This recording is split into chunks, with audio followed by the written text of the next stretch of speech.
everyone, today we're making Halloween coffin-shaped brownies. Now in order to make this, you're going to need some coffin-shaped cookie cutters. I looked around here and I did find some, but they were all very small. I wanted to make something larger. So I did an internet search on how to make your own cookie cutters and I found this method. Now what you're going to need is some fairly thick aluminum. Aluminum foil in a roll isn't thick enough. What I used was an oven liner that you put in the bottom of the oven to catch drips when you're cooking. You can also use one of those disposable large roasting pans that you can put turkeys in. You need something that's fairly large, and then you're going to cut out a 2-inch strip. Now what I did to make the lines, I just took a ruler and the dull side of a butter knife and just scored the aluminum to make it easier to cut and to measure. And then I just took that 2-inch piece and folded it in half. Then I went online and I Googled and printed out a coffin shape.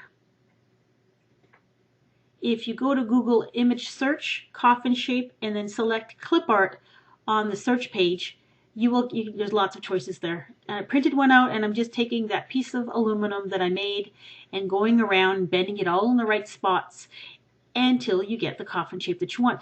Now what's fun with this is that you can make really any shaped cookie cutter that you can imagine. And when you're done, you either tape, glue with hot glue, or use a stapler and just staple the two ends together. They're going to have to overlap a bit, of course. And that's the completed coffin-shaped cookie cutter. That is just a plain old brownie from a mix that I've cooked and allowed to cool, and then going to cut out the brownie shapes. Now these are very large, of course, so I'm going to end up with 3 coffins out of 1 brownie.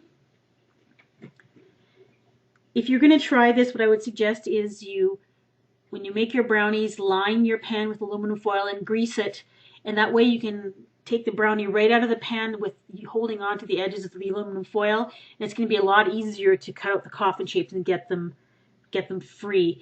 In this case, what I ended up having to do is cut away some of the edge pieces so that I could get a spatula in there to go underneath and lift up the coffin shapes. And it was difficult because they wanted to break on me and the edges weren't that clean looking. But I took the pieces out and then just kind of patted this edges down, so they worked out to be okay.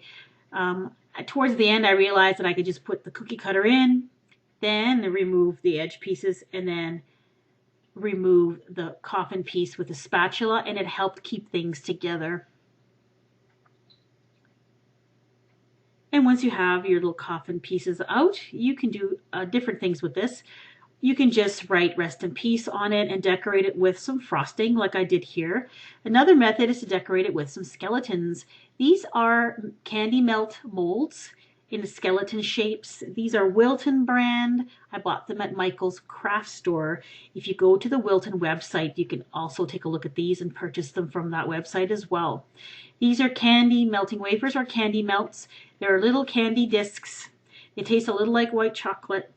And what you do is you melt these, and they melt very easily, and they can be remelted as well. Bought these at the Bulk Barn, which is a local bulk food store in Canada. You can also get them at craft stores like Michael's or even at Walmart in certain places. You melt these in the microwave at 50% power over a bowl of hot water or in a double boiler. I put mine in a Ziploc bag and I just cut the corner off a little bit, and then I use that to squeeze the melted candy melts into the molds. Very easy to do. You just put a little bit in the mold, and then you just give the mold a tap. This causes the melted candy to spread out, and any bubbles that might be in there will come to the surface. I did one skeleton in white and I did the other in this really cool lime green color.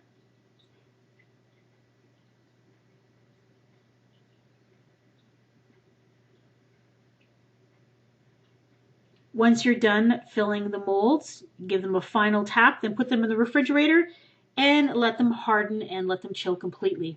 Once they're chilled completely, they actually come out of the molds fairly well, either by just tapping it or just by flexing the mold. When they come out of the mold, they should be nice and shiny, and that's how you know if you let them chill long enough. And there are the completed skeleton pieces ready to be assembled. Now with this brownie, what I did is I covered the surface with chocolate frosting. I drew on the rest in peace and the outline in red frosting, and then I just used parts of the skeleton to decorating the skull and the couple of the pieces of bone to make a little skull and crossbones. That's pretty cute. So that's the plain one without frosting with just icing. And I'm going to show you a few pictures of the skull and crossbones one that I used. This one was my favorite. I think this is quite simple but quite effective.